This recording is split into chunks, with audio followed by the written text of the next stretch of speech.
देखिए, दुनिया के अंदर पाकिस्तान एक ऐसी कंट्री है जिसके बारे में हम भ्रष्ट कंट्री बोलते हैं और ये कहते हैं कि भाई आतंकवाद को जन्म देता है। लेकिन बहुत सोचने समझने के बाद और ये वॉर जो चल रहा है ना यूएस, ईरान और इसराइल के बीच में, इन तीनों मुल्कों के बीच में जो वॉर चल रहा है, इन वॉर के बीच में जो हरकतें हो रही हैं इसराइल और यूएस की तरफ से, मुझे लगता है कि हम गलत ही कंट्री को भ्रष्ट कंट्री मान रहे हैं। यानी पाकिस्तान को जो हम और आप भ्रष्ट कंट्री मान रहे हैं और ये कहते हैं कि भाई आतंकवाद को जन्म देता है, मुझे लगता है कि भाई गलत ही कंट्री को हम लोगों ने पकड़ कर रखा हुआ है। मुझे तो लगता है कि भाई इस दुनिया का सबसे बड़ा भ्रष्ट कंट्री और सबसे आतंकवादी वाला कंट्री अगर कोई है तो वो इसराइल को बोला जाना चाहिए, क्योंकि फिलिस्तीन के कितने बच्चों को, कितने नौजवानों को, कितने बूढ़ों को इसने कत्ल किया वो तो आपको मालूम ही है, ठीक है ना। उसके अलावा देखिए, अभी जो वॉर वगैरह चल रहा है इसराइल और ईरान और यूएस के बीच में, तो वहाँ पर जब सीज फायर वगैरह हो गया था तो इनको अपने आप को कंट्रोल करना चाहिए भाई, और इसराइल को थोड़ा अपने औकात में रहना चाहिए कि भाई अब जब बातें खत्म हो गई तो उसको खत्म करने दो और खत्म रहने दो, क्योंकि दुनिया के अंदर अमन चाहिए, दुनिया के अंदर शांति चाहिए। और शांति अगर किसी भी बहाने से, किसी भी तरीके से अगर आ रही है तो शांति को भंग नहीं करना चाहिए, क्योंकि ये इंसानियत नहीं है, समझ रहे हैं ना। लेकिन क्या हुआ, सीज फायर के कुछ ही टाइम गुजरे थे कि लेबनान के ऊपर हमला करके उसने ये साबित कर दिया कि भाई मेरी जो औकात है मैं अपनी औकात दिखलाऊंगा, और मेरी औकात हरामीपन वाली है, मैं अपना हरामीपन दिखला कर ही रहूंगा, ठीक है ना। और दिखला दिया। लास्ट में ईरान ने क्या किया, स्ट्रेट ऑफ फॉर्मस के ऊपर फिर से पाबंदी लगा दी और फिर से कह दिया कि भाई अब स्ट्रेट ऑफ फॉर्मस को हम फिर से बंद कर रहे हैं। वहां पर जो भी जहाज वगैरह लगे हुए थे, जो भी गाड़ियां वगैरह लगी हुई थी, सबको इन्फॉर्म कर दिया गया था कि भाई स्ट्रेट ऑफ फॉर्मस को फिर से बंद कर दिया गया। तो कहने का मतलब यह है कि भाई हम लोगों ने गलत ही देश को पकड़ कर रखा हुआ है। अब देखिए इससे क्या होगा, मानकर चलिए कि ये वॉर अगर नहीं रुकता है, आने वाला समय में ये चलता रहता है। सबसे पहले एक बात तो आप याद रखिए कि भाई मार्च का जो महंगाई का डेटा आने वाला है, इन्फ्लेशन का डेटा आने वाला है, उसमें आपको पता है कि कई सारे तरह के इन्फ्लेशन होते हैं। अनाज इन्फ्लेशन अलग होते हैं, उसके बाद जो भी इन्फ्लेशन के रेशियोज आएंगे वो सही नहीं आएंगे, इन्फ्लेशन का जो भी डेटा आएंगे वो सही नहीं आएंगे। मार्च महीने के शुरुआत के अंदर में ये कहानी जो शुरू हुई थी वो पूरे मार्च महीने को बुरी तरीके से बर्बाद करके रखा है। और इन्फ्लेशन का क्या हाल होकर रखा है वो आपको पता है। देखिए इन्फ्लेशन बढ़ाना ही है, इन्फ्लेशन बढ़ने के यहाँ पर दो रीजन हो जाते हैं। सबसे पहली चीज ये है कि भाई इंपोर्ट और एक्सपोर्ट महंगे हो जाते हैं, समझ रहे हो। क्रूड ऑयल के अंदर अगर इन्फ्लेशन बढ़ जाता है, क्रूड ऑयल अगर महंगा हो जाता है, petrol, diesel, gas, CNG, PNG, LNG जो भी आप बोल लीजिए, मतलब जब वो महंगे हो जाते हैं तो सोचो कि इंपोर्ट और एक्सपोर्ट महंगे हो जाएंगे। जब इंपोर्ट एक्सपोर्ट महंगे हो जाएंगे तो इसका ये मतलब हो जाता है कि भाई महंगे जब आगे से ही मिल रहे हैं, जब इंपोर्ट एक्सपोर्ट ही महंगे हो गए तो आपको भी महंगा मिलेगा, नो डाउट, समझ रहे हैं ना।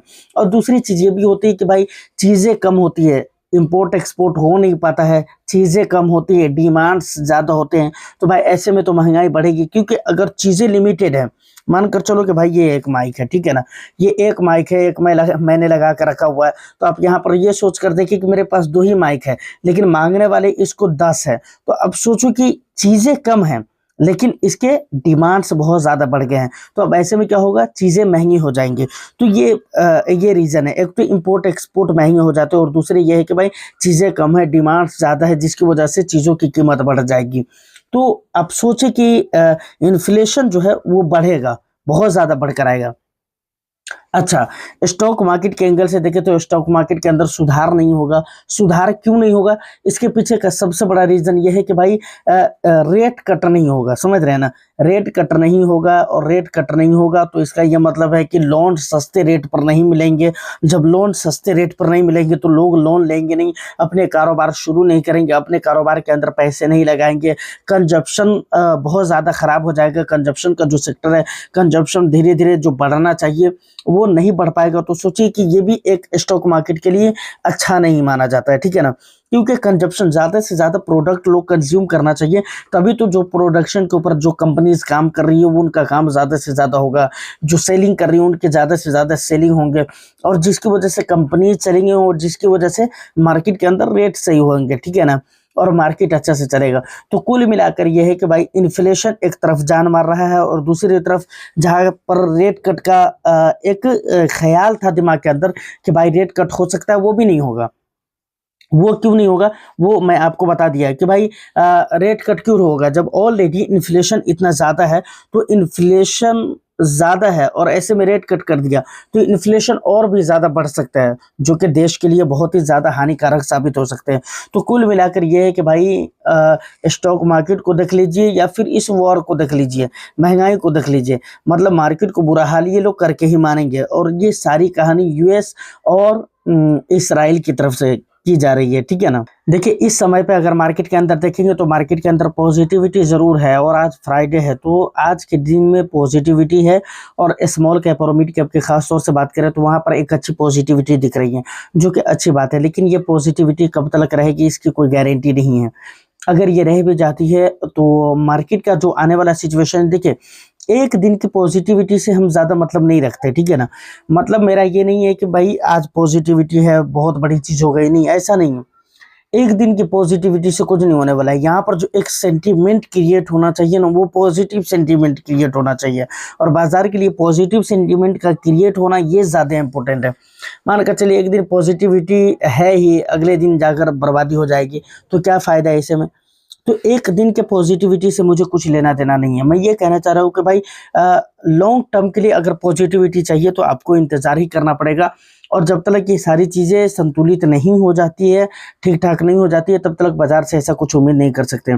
अच्छा, एफआईआईज़ के अकॉर्डिंग अगर बाज़ार को आप देखने की कोशिश करेंगे तो आपको पता चलेगा कि भाई एफआईआईज़ बाज़ार के अंदर है ही नहीं, ठीक है ना। और वो ऐसा नहीं है कि भाई इंडिया के बाज़ार को छोड़कर वो चाइना में शिफ्ट हो रहे हैं या हो चुके हैं या यूएस के अंदर शिफ्ट हो रहे हैं या हो चुके हैं, ऐसा कुछ नहीं है। उनको मालूम है कि भाई यूएस के अंदर भी वही बर्बादी जारी है और चाइना के अंदर भी, चाइना के अंदर बर्बादी तो नहीं है लेकिन बहुत अच्छा वहाँ पर होने वाला भी नहीं है। तो मुझे लगता है कि यूएस और इंडिया के बीच में ये लोग आएंगे, ठीक है ना। या तो यूएस जाएंगे या तो इंडिया जाएंगे और अगर ये सारी चीज़ें ठीक हो जाती है तो ये इंडिया जाएंगे, ये इंडिया के अंदर आएंगे।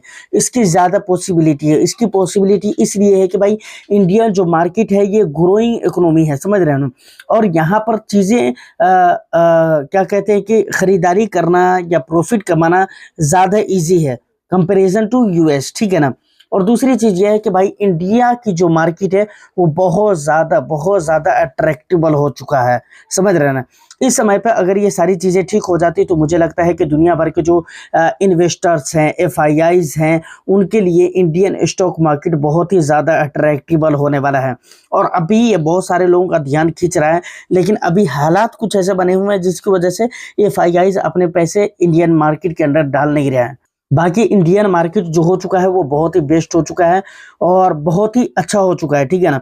क्योंकि आप देखें ना इंडेक्स लेवल पे कितना ज़्यादा सस्ता, आप निफ्टी को देख लीजिए, बिल्कुल बेस्ट प्राइस पर आपको देखने को मिल रहा है। निफ्टी हो गया, सेंसेक्स हो गया, फिर निफ्टी हो गया, बैंक निफ्टी को देख ले या फिर स्मॉल कैप मिड कैप को देख ले। स्मॉल कैप मिड कैप के जो दूसरे अलग अलग इंडाइसेस हैं उनको आप देखेंगे तो इंडेक्स लेवल पर बहुत ही ज़्यादा सस्ता आपको देखने को मिल रहा है। तो ये चीज़ बहुत ज़्यादा अट्रैक्ट करेगी एफआईआईज़ को और कर रही है।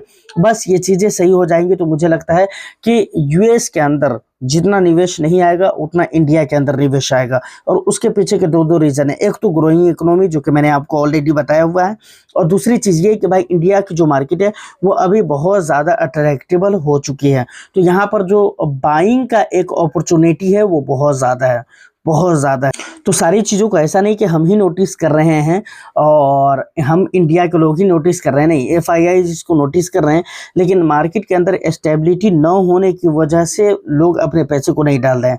बाकी आने वाला समय में यहाँ पर रिटर्न्स आपको बहुत अच्छे मिलने वाले हैं। बाकी हाल फिलहाल के जो पैनिक सिचुएशंस हैं इनको लेकर ज़्यादा पैनिक करने की ज़रूरत नहीं है। बस देखते रहें, आप इन्वेस्टमेंट ना करें, आप रुक सकते हैं, लेकिन जो इन्वेस्टमेंट आपका हो चुका है उनको आप बाज़ार के अंदर रहने दें। एसआईपी वगैरह अगर आपकी चल रही है तो उसको भी आप चलने दीजिए, कोई दिक्कत वाली बात नहीं है और उसको लेकर पैनिक करने की ज़रूरत नहीं है। क्योंकि बस याद एक ही चीज़ रहनी चाहिए आपको कि भाई हालात जब ठीक होंगे तो यहाँ पर बहुत जल्द आपको अच्छे रिटर्न्स मिल जाएंगे, टेंशन लेने वाली बात नहीं। और जो भी आपका रिटर्न जो मार्केट अभी तक खा चुका है ना वो सारा आपको सूद ब्याज के साथ वापस कर देगा, रिटर्न कर देगा, ठीक है ना। तो उम्मीद करता हूँ कि यहाँ तक अगर आप पहुँच चुके हैं तो वीडियो और इन्फॉर्मेशन आपको अच्छी लगी हो तो बस एक लाइक कर दीजिए, शेयर कर दीजिए। चैनल को अगर अभी तक आपने सब्सक्राइब नहीं किया है तो चैनल को भी ज़रूर सब्सक्राइब कर ले। मैं फिर मिलता हूँ किसी नेक्स्ट एंड इंटरेस्टिंग वीडियो में। जब तक लिए all the best. Thank you for watching.